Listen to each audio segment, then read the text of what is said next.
We speak student. Stop worrying and love the book, a la Shmoop. It's 2 days into school year and Zach is already freaking out about his English class. OMG, OMG, OMG.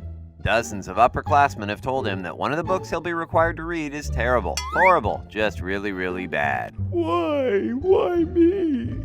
Zach, a word of advice, if we may. Stop worrying and love the book. Never. Well, what does that mean? Well, there are all kinds of reasons why we might worry about a book in advance of or while reading it, but we can't let worry stop us from reading. Let's look at the reason the prospect of reading a book might scare the heck out of us. Say the book that Zach the Terrified has been assigned to read is Gabriel Garcia Marquez' Love in the Time of Cholera. Zach, being a sophisticated soul, has read Garcia Marquez in the past, specifically the novel 100 Years of Solitude.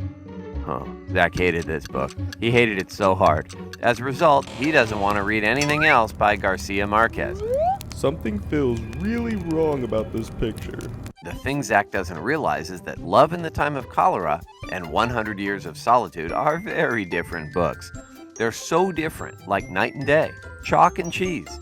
Alright, if Zach would stop wigging out about the fact that his last experience with a Garcia Marquez novel was bad, long enough to open Love in the Time of Cholera and start reading, well, he might find that he loves the book the way its hero, Florentino, loves the beautiful Fermina. Yeah, she was hot.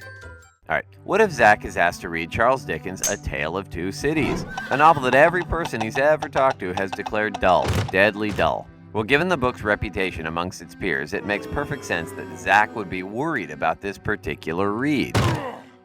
However, Zach is forgetting that everyone has different tastes when it comes to literature. If he would ignore what everyone else says about A Tale of Two Cities long enough to get into the story, well, he might discover that he really connects with the tragic but so totally awesome Sidney Carton. Hey! He might find that he, unlike the rest of his high school, actually loves the heck out of A Tale of Two Cities. I love you, Tale of Two Cities. Alright, so what if Zach's English teacher tells her class to read Interview with the Vampire? Yes, this is improbable, but maybe the school board consists entirely of Anne Rice fans and vampires. Well, you never know. At any rate, Zach starts reading the book and hey, he likes it.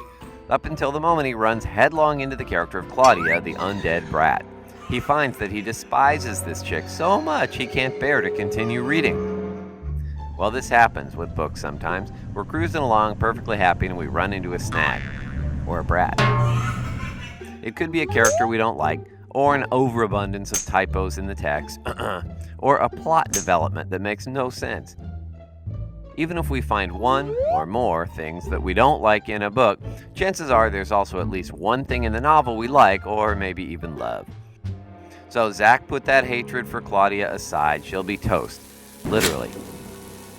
Alright, well, there are lots of reasons we might be worried about reading a book. Maybe we don't like the author's other works. Maybe the book has really terrible reviews on Amazon. Maybe we've started reading the book and there's this one itsy bitsy tiny thing that bugs us so much we really want to just pitch the book across the room and call it quits. Consider that my 2 weeks' notice. Well, it doesn't matter what the issue is. We've got a book to read, and the best thing we can do is stop freaking out and find at least one thing about the book that we can enjoy. Maybe the book imparts an important lesson, one we've never encountered in literature before. The thing is, we'll never get that novel behind us or discover if there's something in it worth admiring until we put our worries aside and accept the book for what it is. So Zach, pull up a comfy chair and get a cold beverage. You've got a book to read, my friend. And if you just give it a chance, you might find that you love it. And it may love you back. Let's just keep this platonic. Never. Subscribe to check out more equally fantabulous videos. You should see the subscribe button just below this one. If you're having trouble locating it, we recommend you watch our video, How to Find the Subscribe Button.